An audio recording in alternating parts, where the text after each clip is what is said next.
ప్రతిఘటన టీవీకి స్వాగతం. క్షణక్షణం మీకోసం. రాజన్న సిరిసిల్ల జిల్లా వేములవాడలోని గాంధీనగర్లో ఈరోజు తెల్లవారుజామున షాకింగ్ ఘటన చోటు చేసుకుంది. ఓ ఇంట్లో చోరీకి ప్రయత్నించిన దొంగను కాలనీవాసులు చాకచక్యంగా పట్టుకొని చెట్టుకు కట్టేశారు. ఈ సంఘటన రాజన్న సిరిసిల్ల జిల్లా వేములవాడ పట్టణంలో బుధవారం చోటు చేసుకుంది. ఓ ఇంట్లో చోరీకి ప్రయత్నించిన దొంగను కాలనీవాసులు చాకచక్యంగా పట్టుకొని చెట్టుకు కట్టేశారు. ఈ సంఘటన రాజన్న సిరిసిల్ల జిల్లా వేములవాడ పట్టణంలో బుధవారం చోటు చేసుకుంది. స్థానికులు తెలిపిన వివరాల ప్రకారం వేములవాడ పట్టణం గాంధీనగర్లో తెల్లవారుజామున దొంగతనానికి యత్నించిన నిందితుడిని పట్టుకొని కాలనీవాసులు పోలీసులకు అప్పగించారు. చేతులకు గ్లౌజులు, ముఖంపై టవల్ వేసుకొని సీసీ కెమెరాకు చిక్కకుండా దొంగతనానికి ప్రయత్నించాడు.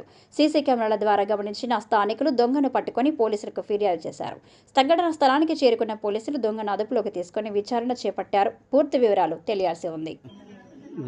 పోలీసులు వచ్చినాక అర్థమయ్యేటట్టు చెప్తారు. గ్లౌజులు ఎందుకు చేసుకున్నావు? చేతులకు గ్లౌజులు వేసుకోలే?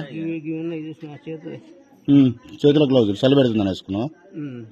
కరెక్ట్. మాస్క్ చలి పెడుతుందని అదే అదే ఒకటి మీకెళ్ళి 2 మీకెళ్ళి 7 పట్టుకుని 3 కొత్తగా కొనుక్కున్నాడు ఇప్పుడే. సరే ఓకే.